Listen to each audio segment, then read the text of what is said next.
అంతే అండి. 2 ఈక్వేషన్స్ ఇచ్చాడు. ఓకే, ఏకఘాత సమీకరణాలు. అయితే వాటికి సాధన లేకపోతే కే విలువ ఎంత అన్నాడు. ఏంటి 2 ఈక్వేషన్స్ అంటే ఇదండి.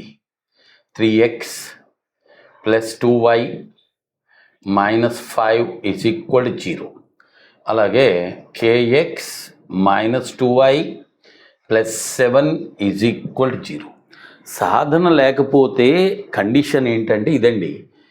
a1/a2 = b1/b2 not equal to c1/c2. ఇది అండి కండిషన్. a1/a2 = b1/b2 అవ్వాలి, but not equal to c1/c2. a1 అంటే ఇది ఈ రెండు, a1 a2, b1 b2, c1 c2. ఇక్కడ కూడా అంతే. ఈ రెండిటికి నిష్పత్తి రేషియో ఎంత? నిష్పత్తి 3/k = ఈ రెండు అవ్వాలి. ఎంత? 2 ఇక్కడ ఎంత? -2 అండి. 2/-2 = ఇటు పక్కన ఇది నాట్ ఈక్వల్ టు యాక్చువల్లీ -5/7.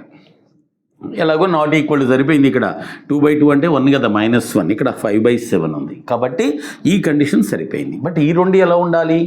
ఈక్వల్గా ఉండాలి కదండి. అవి రెండు ఈక్వల్గా ఉండాలి కదా. అందుకని ఇదిగో 2 and 2 కొట్టుకుపోద్ది. k ఇటు -ఇటు వస్తే k = -3. ఇది ఇటు వస్తే -3. k = ఎంత అండి?